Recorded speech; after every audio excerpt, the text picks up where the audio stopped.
In this video, we're going to go over a few different data types in Java. We're just going to cover the most common ones that I think everyone who programs needs to know. Some of these aren't really used a whole lot, but they're common enough where I think you should know them. Anyways, the first thing I would like to do is go over bits and bytes. So a lot of you probably have a vague idea that a computer runs off a bunch of ones and zeros somehow makes sense of everything. Well, the way it does it is it uses data types.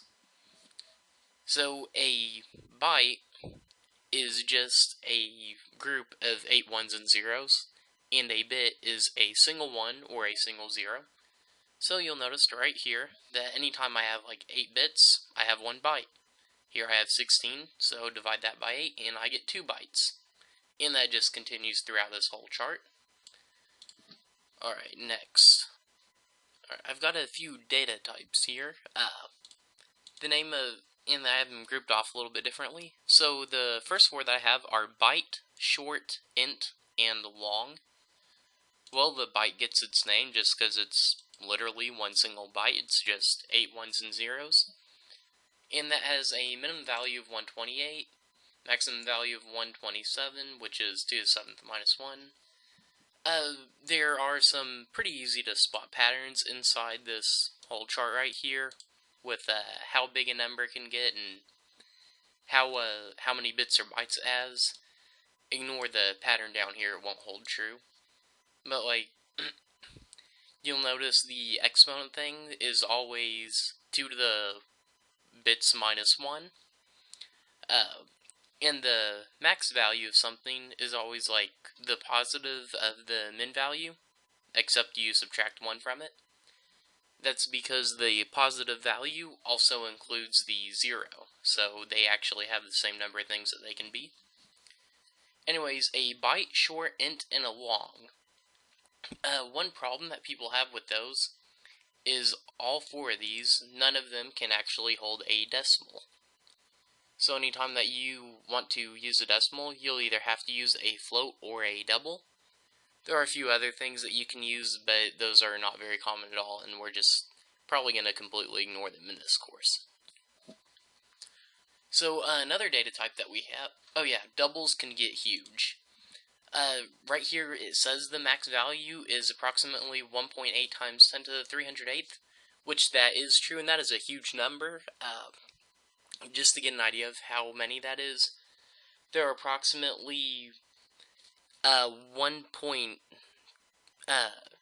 times 10 to the 78 to 1 times 10 to the 82nd atoms in the universe. And this number is so much bigger than that number. So this number is much bigger than the number of electrons in the universe. This number is huge.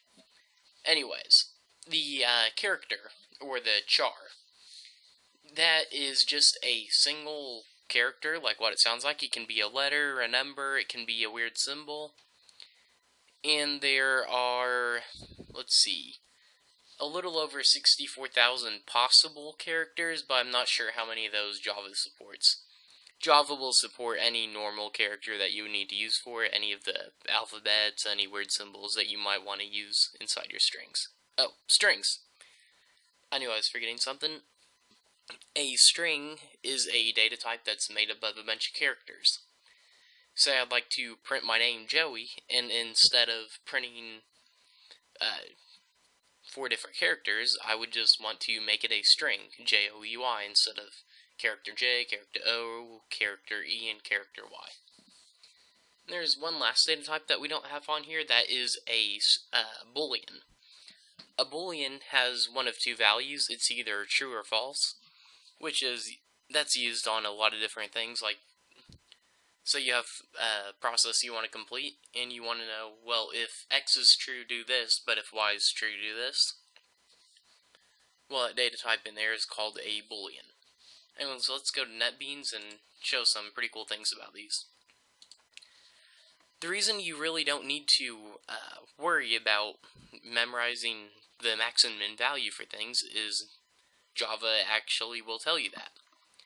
So I want to know the maximum value for an int. I would type in int x. X is what I'm going to call my integer. I could type in anything there.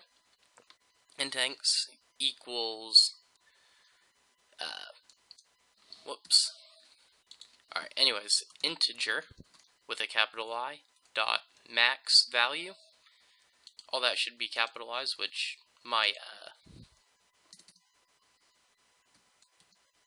I did a very bad job of doing that just now. And you put the semicolon there.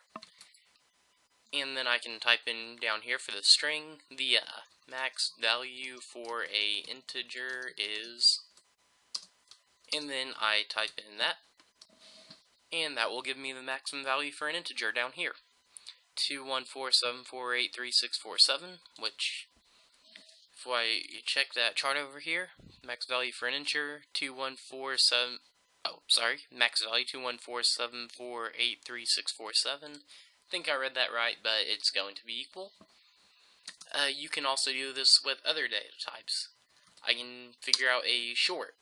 I would type in short y equals, then to find the max value I would actually also type in integer, because if you remember, a short is, oh, sorry, maybe I wouldn't type in short there. Alright, my bad. Anyways, this isn't really something that you do a whole lot. By convention, people just use an integer for almost everything, but you can use shorts if you really want to save space.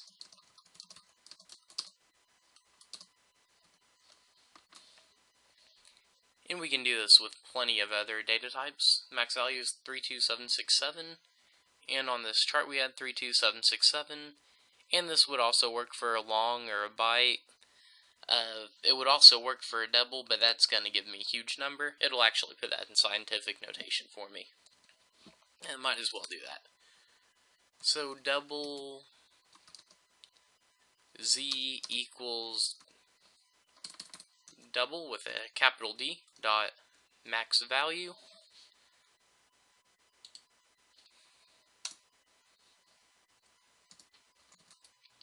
And I'll just print z down there, and we'll see how large this gets.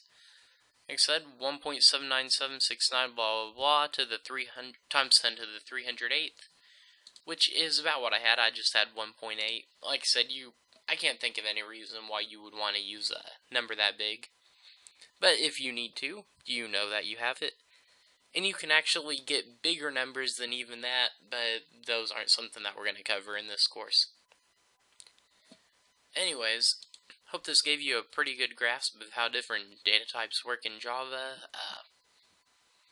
We can have char, and we can name our char y equals, and whenever we want to do a char, we just use single quotes.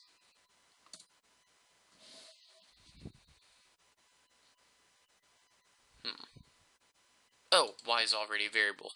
Thought that was odd that that wasn't letting me define that.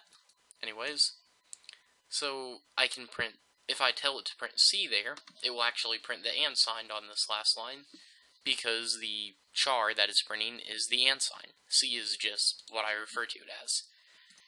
This is a char variable. I can actually print that whole thing if I want. This is...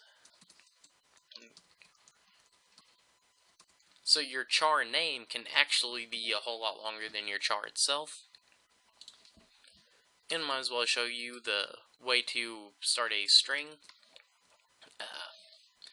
So I want a string. I would type in capital S for string.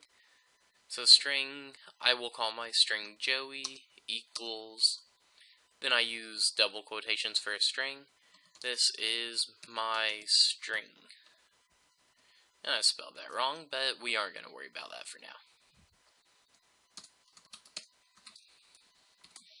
So we'll run that. It says this is my string down there, which is excellent. So I think this video should have given you a pretty good idea of the different data types that we have. Like I said, I'm not going to go over a double and a float. I actually don't think I've ever used a float whenever I've programmed. I'm not going to go over those in depth into exactly what numbers you can and can't have. Main reason is because I don't understand what numbers you can and can't have. Everything I've ever programmed, a double has worked fine for if I needed a lot of decimals. It's never led me astray, so I'm a big fan of doubles. I use those a whole lot, as you'll see in future videos. Anyways, I hope this video helped you understand this stuff. I think I'm actually going to finally end it here. If this video didn't help you, let me know, and I'll try to make another video where I explain stuff better. Anyways, thanks for watching, and hope you enjoy the rest of the playlist.